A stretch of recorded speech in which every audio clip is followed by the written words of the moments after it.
Admiral Kate Sullivan stood on the bridge of her flagship preparing for what she knew would be her final mission. 18 ships had volunteered for the strike on Epsilon Station, and their crews understood they were not coming back. The depot was heavily defended and deep inside Krell territory. Even if they destroyed the target, the enemy response would be overwhelming. But those 3 extra months of preparation time for the colonies were worth any sacrifice. Commander Sam Foster led the Vanguard squadron of 6 fast attack ships. His job was to punch through the initial defensive perimeter and create an opening for the main force. Captain Laura Price commanded the bomber wing, with 4 heavily armed vessels carrying enough explosives to crack a moon. Vice Admiral Chris Bennett brought up the rear with 8 ships tasked with holding off reinforcements long enough for the bombers to complete their work. Everyone knew their role and accepted the price. Jake Morrison had volunteered to join the mission, but Kate refused his request. She told him that humanity needed him alive for the diplomatic efforts that would determine their long-term survival. Jake argued that he owed Earth a debt that could only be paid in blood, but Kate reminded him that guilt was a luxury they could not afford. The living had to focus on ensuring humanity survived, even if that meant carrying the weight of the debt on their shoulders forever. The strike force departed Rally Point Sanctuary while the rest of the fleet watched in somber silence. The ships activated their faster-than-light drives and vanished into the depths of space. Jake stood at a viewport and whispered a prayer for people he would never see again. Helen Brooks stood beside him with tears in her eyes because she had worked with many of the crew members on the treaty negotiations. They had survived Earth's destruction only to volunteer for certain death. Lisa Crawford traveled to the Arcean Confederacy hoping to find allies among the species who maintained nervous neutrality toward the Krell. The Arceans were a coalition of 7 species who had banded together for mutual protection against larger empires. They were not powerful enough to challenge the Krell directly, but they had resources and intelligence networks that could help humanity survive. Lisa knew her mission was almost as dangerous as the strike on Epsilon Station, because failure meant humanity would face the Krell alone. She arrived at the Arcean capital station and requested an audience with the Council of 7. The Arcean leaders were cautious and suspicious because openly supporting humanity would make them targets for Krell retaliation. Lisa spent 3 days in preliminary meetings with lower-level officials who seemed more interested in maintaining neutrality than helping desperate refugees. She began to lose hope that the Arceans would risk anything for humanity's sake. Finally, she was granted an audience with the full council and stood before 7 alien beings who represented millions of lives across dozens of worlds. Lisa spoke with passion and desperation about what had happened to Earth. She showed them evidence of the Krell's treaty betrayal and argued that the same fate awaited any species the Krell deemed inconvenient or threatening. She appealed to their self-interest by explaining that a strong human resistance would tie up Krell military forces and prevent expansion into Arcean space. The council debated among themselves in their various languages while Lisa waited. Hours passed and she felt her hope fading with each minute. Finally, the council spokeswoman announced their decision. The Arceans would not commit military forces to fight alongside humanity, because that would be suicide. However, they would provide humanitarian aid and sanctuary for human refugees. They would share intelligence about Krell fleet movements. They would allow human ships to use Arcean space for transit and repairs. It was not the alliance Lisa had hoped for, but it was a start. Amy Morrison worked with volunteer engineers to retrofit civilian ships with military hardware. They cannibalized weapons from damaged warships and installed them on cargo haulers and passenger transports. The modifications were crude and dangerous, but they turned helpless refugees into potential fighters. Amy's transport ship received a battery of missile launchers and basic armor plating. It would never match a real warship, but it could defend itself and strike at vulnerable targets. She also expanded her project to preserve human knowledge by recruiting teachers and artists among the refugees. They recorded lectures about science and history. They saved copies of books and music. They documented human customs and languages. Amy knew that if humanity was exterminated, these archives might be the only proof they had ever existed. Future species exploring the galaxy might find the data modules and learn about the civilization the Krell destroyed. Helen Brooks coordinated defensive preparations across all human colonies. She worked with local authorities to identify evacuation routes and supply caches. She helped train civilian militia forces in basic combat tactics. She established secure communication networks that would survive even if major hubs were destroyed. The work was exhausting and never-ending because every colony needed customized plans based on their unique circumstances. The strike force reached Epsilon station after 6 days of travel through hostile space. Sam Foster's Vanguard ships engaged the outer defense platforms and drew fire away from the main force. The battle was fierce and immediate, with Krell fighters swarming out to intercept the attackers. Sam's squadron destroyed 3 platforms but lost 2 ships in the opening minutes. The survivors pressed forward, opening a narrow corridor through the defenses. Laura Price led the bomber wing through the gap while explosions lit up space around them. Her ships took heavy damage but maintained formation as they accelerated toward the station's antimatter storage facility. Krell reinforcements were arriving from nearby systems, but Chris Bennett's rearguard engaged them and bought precious minutes for the bombers to reach their target. Kate Sullivan coordinated the entire operation from her command ship while fighting off waves of enemy fighters. Her crew performed brilliantly under impossible conditions, and she felt fierce pride in their courage. They were going to die, but they would accomplish their mission first. That was all that mattered. The Krell would learn that humanity did not surrender easily, and that every victory against humans would cost them dearly. Laura Price's bomber wing reached the antimatter facility and launched their weapons. The missiles streaked across the remaining distance and penetrated deep into the station's structure before detonating. The antimatter containment fields failed, and the resulting explosion was visible from 3 star systems away. Epsilon Station and everything within 1,000 kilometers was vaporized instantly, including Laura Price and her entire bomber wing. The explosion took out half of the Krell reinforcement fleet and severely damaged Chris Bennett's rearguard. The surviving human ships tried to retreat but were overwhelmed by the remaining enemy forces. Sam Foster's ship was destroyed along with the rest of the Vanguard squadron. Chris Bennett managed to transmit a final report before his vessel exploded. Only 1 damaged frigate escaped to carry news of the victory back to Rally Point Sanctuary. The cost had been 17 ships and thousands of crew members, but they had achieved their objective. The Krell's supply network was crippled, and their advance toward the core colonies would be delayed by months.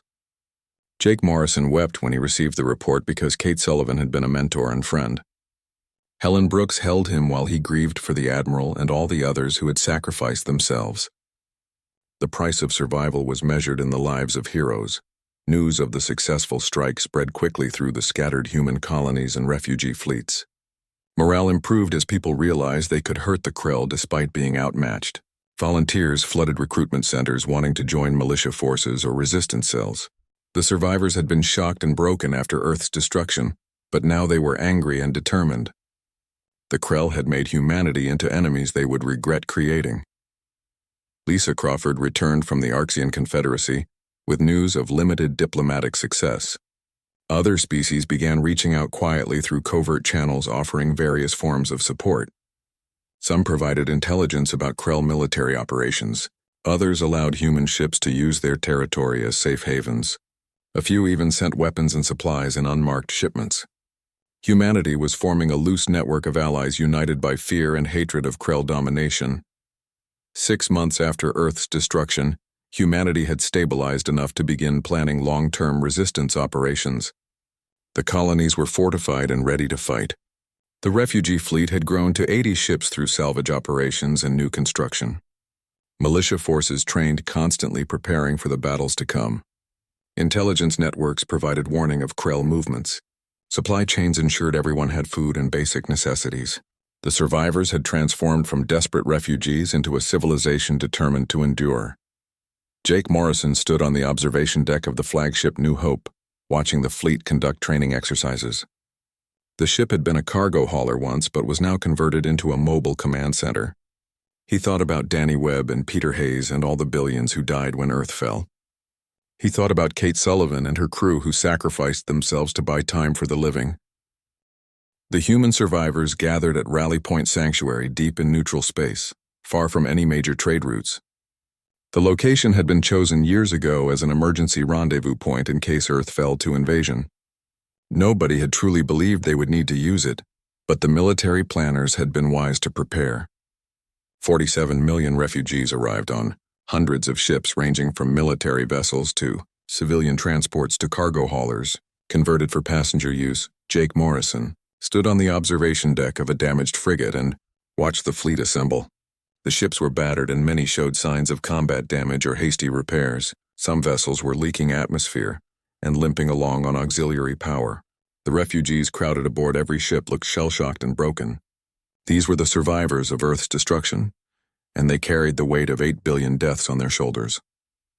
Admiral Kate Sullivan called a meeting of all surviving senior officers and civilian leaders. Her command ship was a heavy cruiser that had taken severe damage during the retreat from Earth. The conference room was packed with people who had lost everything but still wore their uniforms or professional clothes because maintaining structure was important when everything else had fallen apart.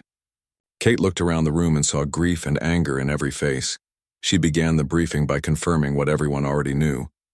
Earth was gone and occupied by Krell ground forces. The planet's surface was devastated and most of the population was dead. Humanity's industrial base had been destroyed along with its political center and cultural heart. The Krell had achieved total victory in a single day. Kate's voice remained steady as she delivered this information, but her eyes showed the pain she felt. Lisa Crawford spoke next about the strategic situation facing the survivors. Intelligence reports indicated that Krell fleets were already moving toward Mars and the core colony systems. The enemy intended to systematically destroy every human settlement in the galaxy. Humanity had perhaps 3 months before the next major attacks began. Mars had started evacuating civilians but could not move everyone before the Krell arrived. The 12 original treaty systems were preparing defenses, but none had military forces capable of stopping a full Krell assault. Helen Brooks stood and addressed the group about the political implications of the disaster. The reformed peace treaty had been revealed as a complete deception designed to lower humanity's guard. The Krell High Council had planned Earth's destruction, while their diplomats smiled and shook hands with human negotiators.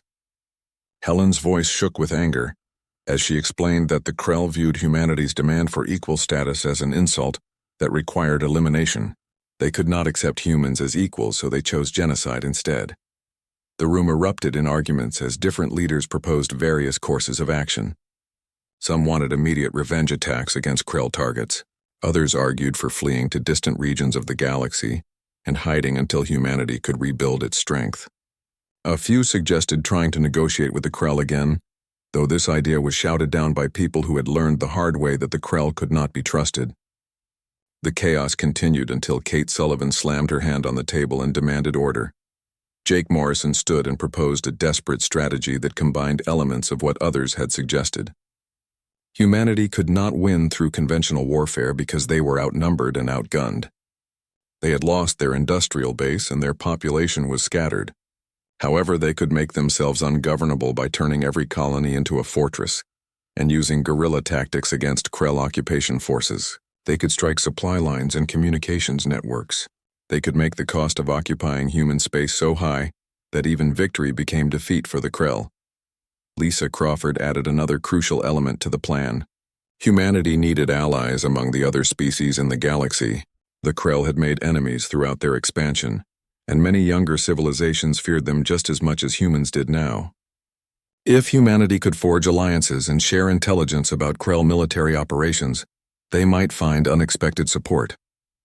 Several species would be willing to covertly aid human resistance efforts if they believed it would weaken the Krell.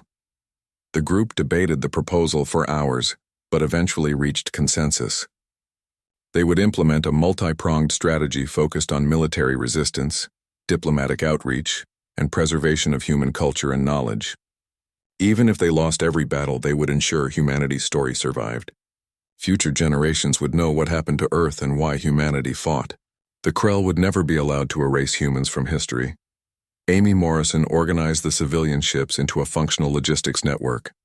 Her engineering expertise made her invaluable in coordinating repairs and resource distribution across the scattered fleet. The unfinished colony transport she had piloted away from Earth became a mobile workshop, where volunteers could fix damaged vessels and jury-rig weapons onto civilian craft.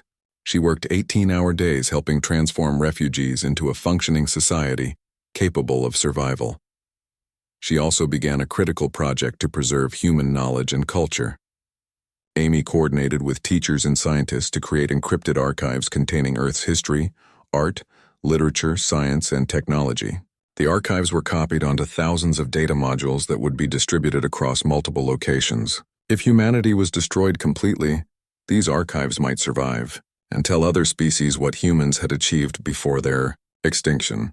Helen Brooks took on the massive task of coordinating with the scattered colonies. She established secure communication networks and helped each settlement develop appropriate defense strategies. The colonies varied widely in size and capability. Some had millions of inhabitants and substantial industrial facilities.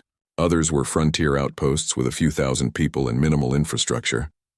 Each colony needed customized plans for evacuation, defense, or resistance depending on their specific situation. Jake Morrison struggled with overwhelming guilt that threatened to consume him. He had led the negotiation team that produced the reformed peace treaty. He had shaken hands with Krell ambassadors while they planned genocide. He had believed their lies and helped convince humanity to lower its guard. Every time he closed his eyes, he saw Earth burning and heard the screams of billions dying. Helen Brooks found him one night sitting alone in the dark and reminded him that they had all been deceived by an enemy who planned their betrayal perfectly. The survivors slowly began to stabilize as the initial shock wore off and people found purposes to occupy their minds. Children went to school in converted cargo bays. Engineers worked on ship repairs and weapons development. Doctors treated the injured and traumatized. Farmers planned hydroponic gardens to produce food. Everyone contributed to the collective effort of rebuilding some semblance of civilization from the ashes of Earth. Intelligence reports arrived from human spies operating deep in Krell space. These agents had been placed years ago as part of normal intelligence-gathering operations. Now they transmitted everything they could learn about Krell military movements and strategic planning before their covers were inevitably blown. The reports revealed that the Krell High Council viewed the reformed treaty as an insult that demanded the harshest possible response.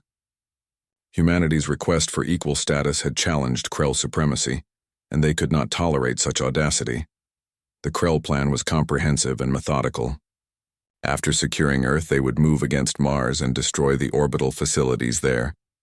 Then they would systematically attack each of the 12 core colonies in order of strategic importance. Finally, they would hunt down the frontier settlements and refugee fleets. The Krell intended to leave no survivors. Humanity would be completely erased from existence as an example to other species who might consider challenging Krell dominance.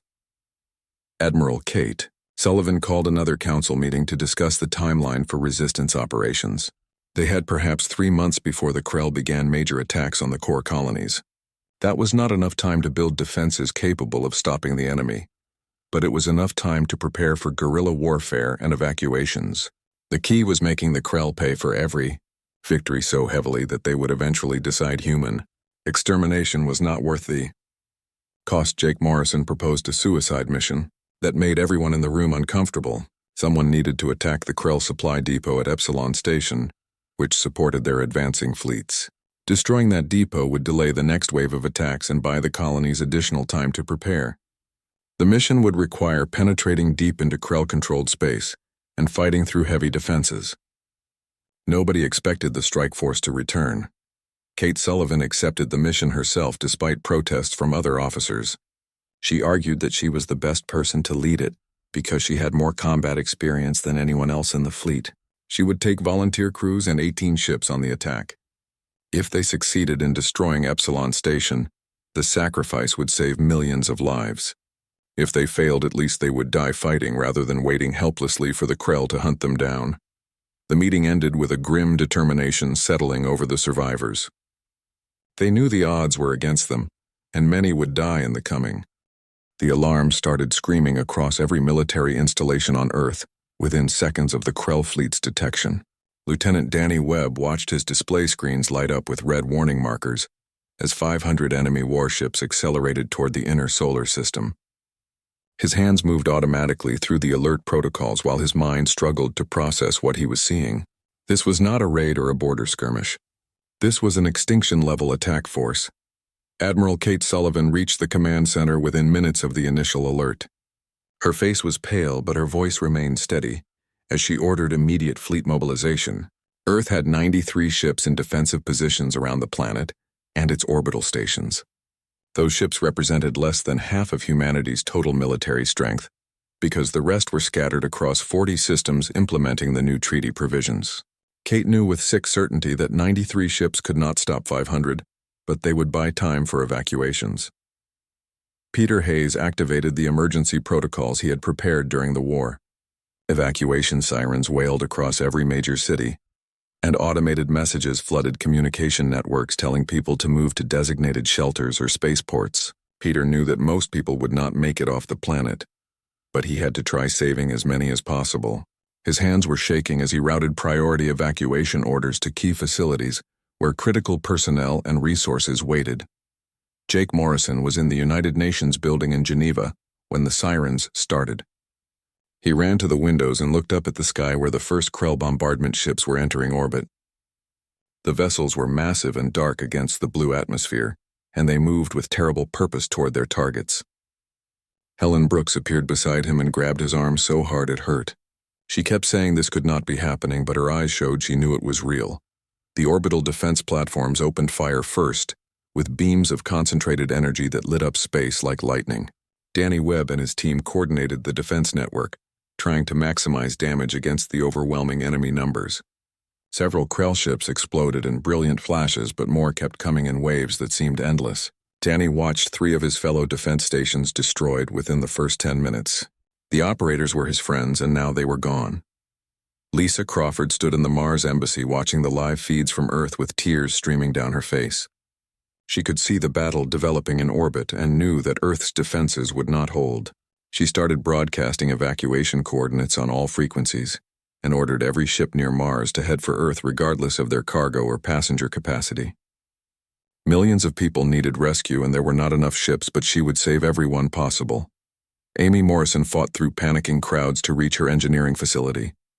The streets of New York were chaos with people running in every direction and vehicles abandoned as their owners fled on foot. She could hear explosions in the distance and see flashes of light in the sky where the battle raged overhead. Her transport ship was not finished, but it could fly, and right now that was all that mattered. She reached the facility and found her engineering team already preparing the ship for emergency launch. They worked with desperate speed connecting systems and bypassing safety checks that would normally take weeks to complete. Amy opened every cargo bay and passenger compartment, knowing they could fit far more than the designed capacity if people were willing to crowd together. She sent out a call on local frequencies telling people where to come for evacuation. The Krell bombardment began with surgical strikes against military targets. Energy weapons carved through Earth's defensive satellites and ground installations with terrifying precision. Peter Hayes watched his command network collapse piece by piece as communication nodes were destroyed. He kept redirecting evacuating ships and broadcasting warnings until the Krell bombardment reached Colorado. His last transmission told all remaining forces to preserve humanity's colony location data, and then his facility was hit. Danny Webb's orbital station shuddered under enemy fire and alarms, screamed warnings about hull breaches. He and his team kept fighting even as the station fell apart around them. They managed to destroy 3 Krell cruisers with a coordinated missile strike, but the victory felt hollow when 20 more ships moved in to replace them. Danny's second-in-command was killed when an explosion tore through the command center. Danny sealed the breach and kept fighting alone. The bombardment ships moved into position over Earth's major cities and opened fire on civilian targets.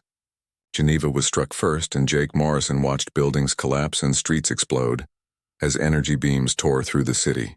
Helen Brooks pulled him toward the emergency shuttles on the roof, but the elevators were not working. They ran up 12 flights of stairs while the building shook and pieces of ceiling fell around them. They reached the roof and found the last shuttle preparing to launch.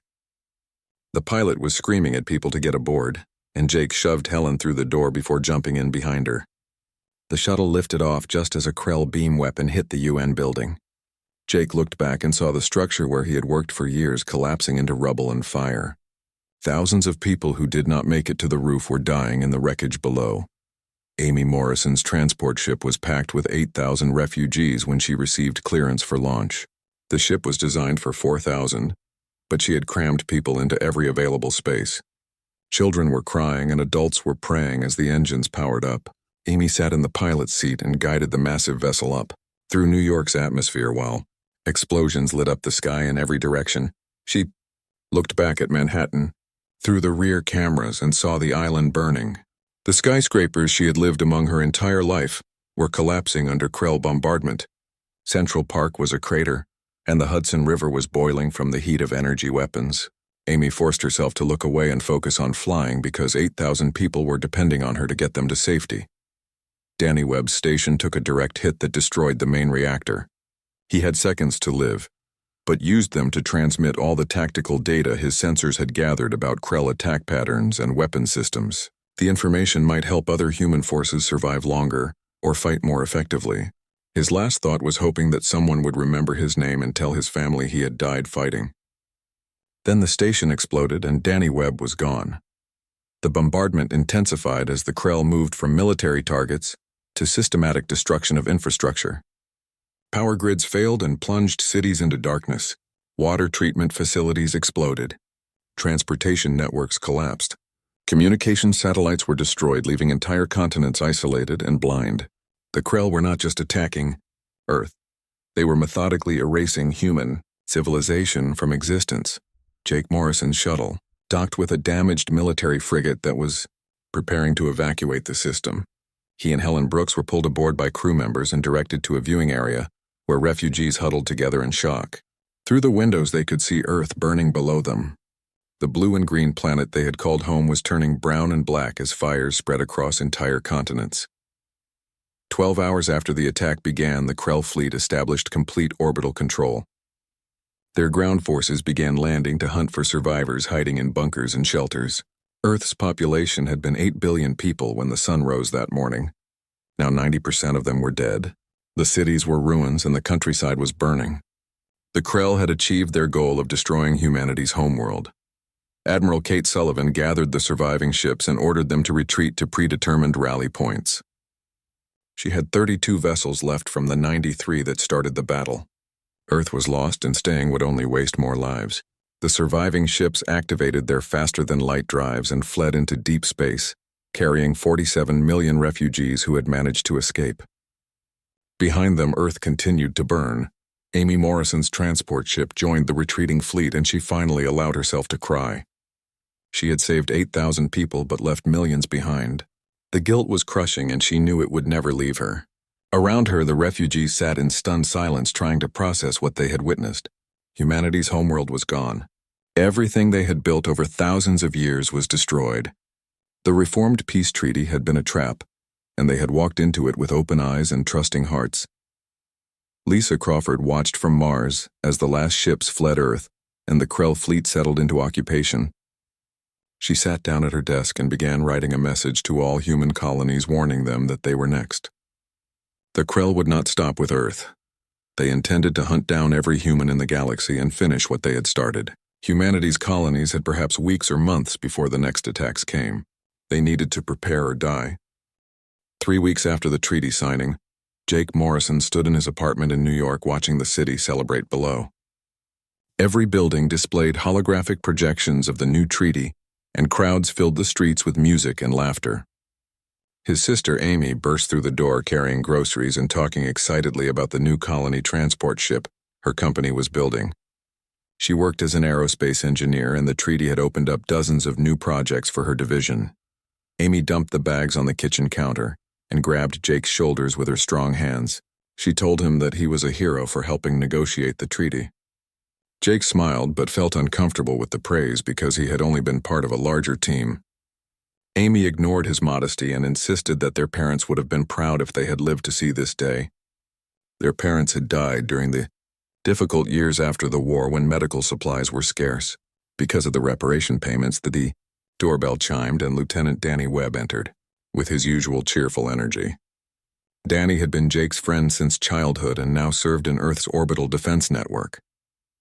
He brought news from the military about fleet expansion plans and new defensive platforms being constructed around Earth and Mars. The three friends spent the evening talking about the future and making plans to visit the new colony systems once they opened for settlement.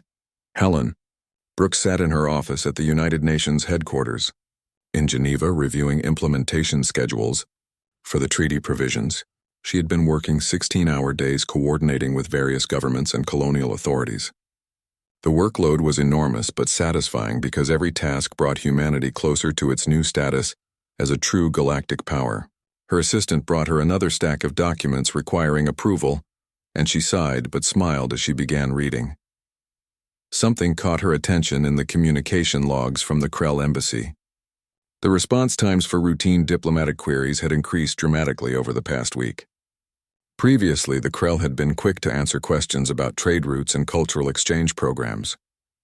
Now every response took days to arrive, and the answers were formal and evasive. Helen frowned and made a note to investigate further, but decided it was probably just bureaucratic slowness on their end. She tried to schedule a follow-up meeting with the Krell trade delegation to discuss shipping lanes through the newly opened systems. The Krell representatives made excuses about scheduling conflicts and suggested postponing the meeting indefinitely. This was unusual because they had been eager to discuss these details during the treaty negotiations. Helen felt a small worry forming in the back of her mind but pushed it aside. Because she had too much work to waste time on. Paranoia Lisa Crawford worked from the human embassy on Mars coordinating diplomatic efforts across multiple colonies. Her role had expanded significantly after the treaty signing, and she barely had time to sleep between meetings and reports. One morning, her secure terminal chimed with an incoming encrypted message from an unknown source. She hesitated before opening it because anonymous messages were usually spam or pranks.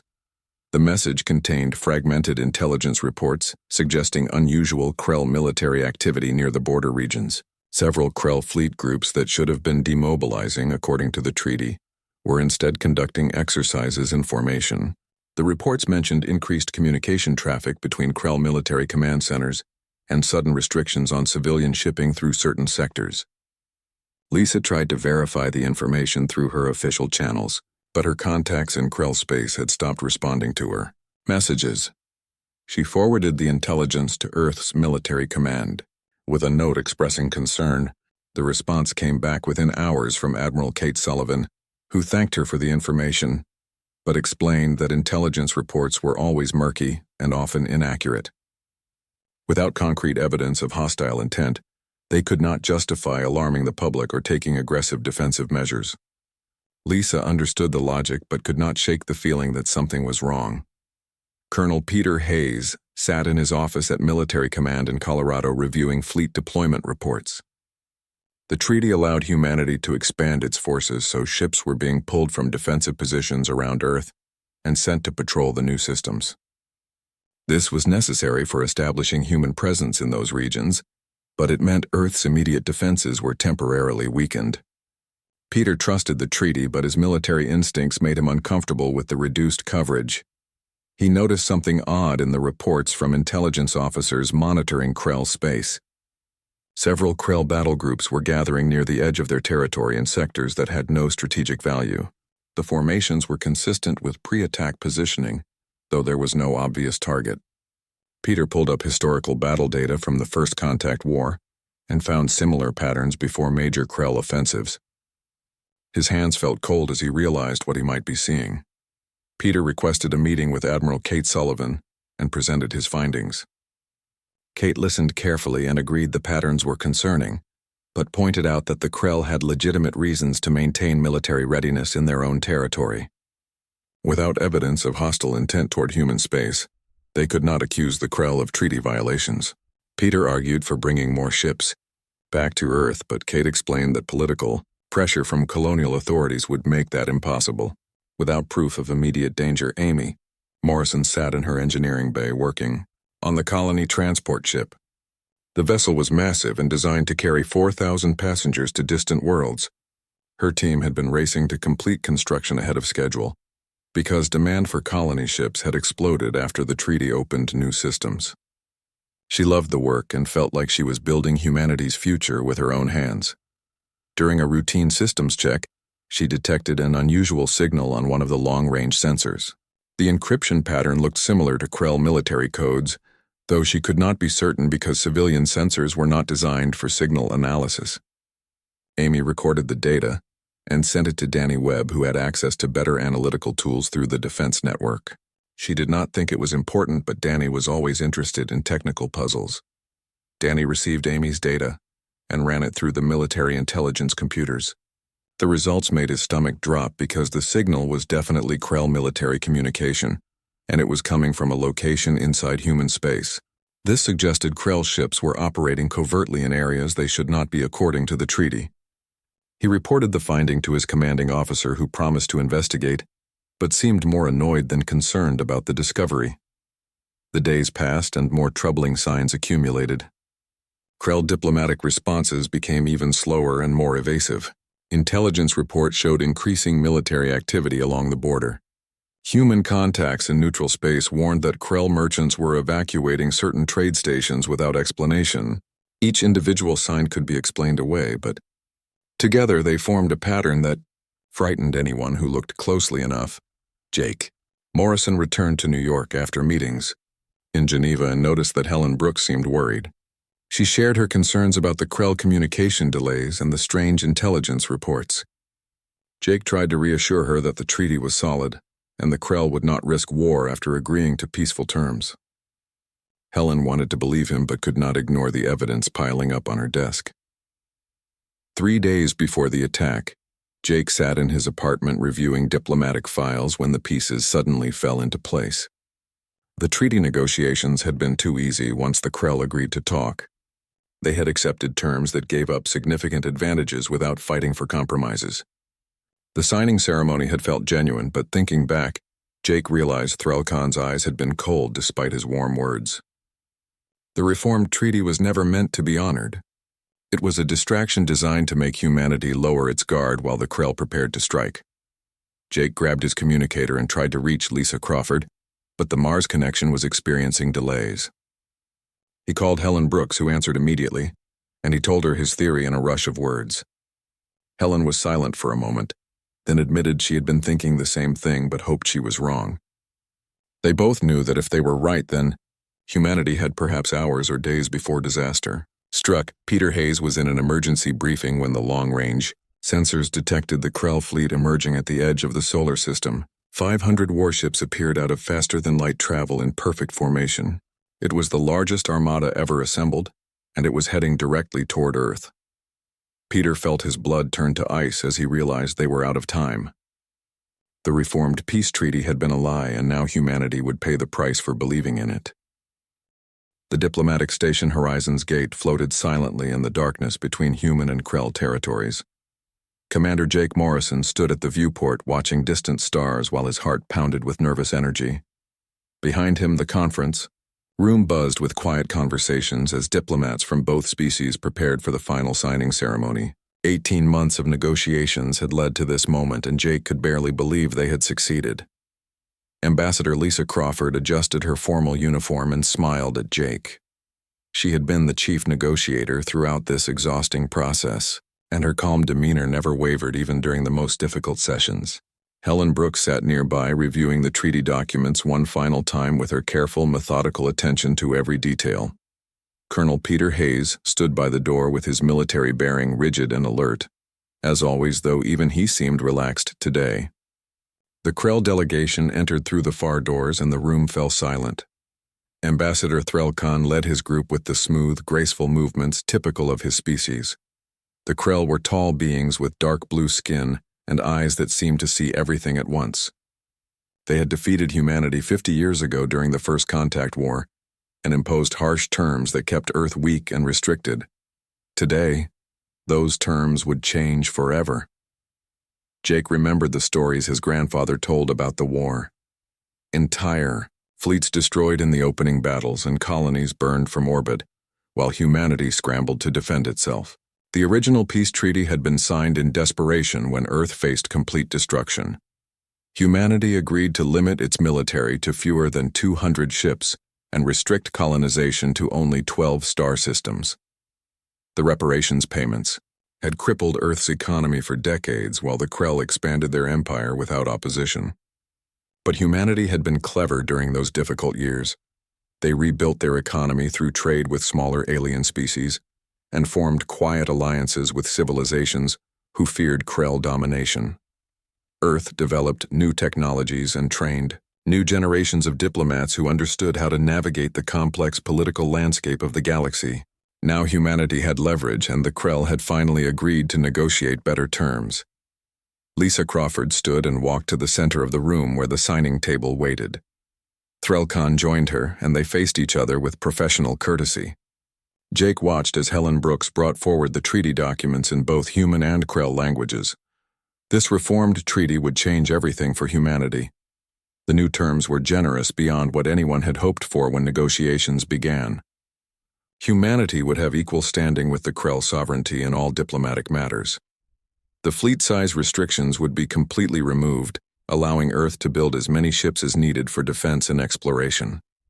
Colonization limits would expand from 12 systems to 42 systems, giving humanity room to grow and spread across the galaxy. The reparation payments would end immediately, saving Earth billions of credits every year. Most importantly, the treaty established mutual defense agreements, meaning the Krell and humans would protect each other from external threats. Threlkon picked up the ceremonial signing instrument and spoke in his deep, resonant voice. His words were translated instantly by the computer systems overhead. He talked about peace between their peoples and cooperation in exploring the galaxy together. He mentioned shared prosperity and mutual respect between equals. His speech lasted nearly 10 minutes and sounded sincere to everyone listening. Lisa Crawford responded with her own speech about humanity's long journey from defeat to this moment of triumph. She spoke of the sacrifices made by previous generations, who worked tirelessly to rebuild Earth's strength. She thanked the Krell for their willingness to recognize humanity as true partners, rather than subordinate subjects. Her voice carried emotion that made several people in the room wipe away tears. The actual signing took only moments. Both ambassadors placed their marks on the documents, and the computer systems recorded the event for posterity. Holographic displays around the room showed the treaty being transmitted simultaneously to Earth and the Krell homeworld. Jake felt a wave of relief wash over him as the deed was finally done. The celebration that followed was subdued but genuine. Human and Krell diplomats mingled and shared drinks while discussing implementation details. Jake found himself talking with a young Krell officer who seemed genuinely interested in human culture. They discussed Earth's recovery, and the officer asked thoughtful questions about human colony life. The conversation felt natural and friendly in a way that would have been impossible under the old treaty. Helen Brooks cornered Jake near the refreshment table and squeezed his arm with excitement. She had worked harder than anyone on the technical details of the agreement, and her careful work had ensured there were no dangerous loopholes. She told Jake that this treaty would define the next century of human expansion and prosperity. He believed her because Helen was never wrong about these things. Peter Hayes joined them and raised his glass in a quiet toast. The old soldier had fought in the last battles of the First Contact War and carried scars from those desperate days. He told them that the young officers who died defending Earth would be proud to see humanity standing as equals with the Krell. His voice was rough with emotion, and Jake felt the weight of history pressing down on all of them. Later that evening, Jake transmitted the official report back to Earth. The message would take several hours to arrive, but he knew the celebration would be enormous when the news reached home. Earth's cities would light up with joy and relief. The military would begin planning the expansion of the fleet. Colonial authorities would start surveying the new systems opened for settlement. Everything was about to change for the better. Jake returned to his quarters and sat in the darkness looking out at the stars. He thought about his sister Amy, working as an engineer in New York, and his friend Danny Webb serving in the Orbital Defense Network. They would all benefit from this new treaty. Future generations would grow up in a galaxy where humanity was respected and strong. The hard years of restriction and limitation were finally over. Sleep came easily that night with the satisfaction of a job well done. Jake dreamed of new colonies spreading across the stars and human ships exploring regions previously forbidden to them. He dreamed of his children growing up in a peaceful, prosperous civilization that honored the sacrifices of their ancestors. The reformed treaty had secured all of this and more. What Jake Morrison did not know as he slept peacefully was that the Krell High Council had never intended to honor a single word of the agreement. The treaty was a distraction and a trap designed to lower humanity's guard. Even now, Krell warships were gathering in secret, preparing for an attack that would dwarf anything humanity had ever faced. The reformed peace treaty was not the beginning of a new era. It was the final countdown to Earth's destruction.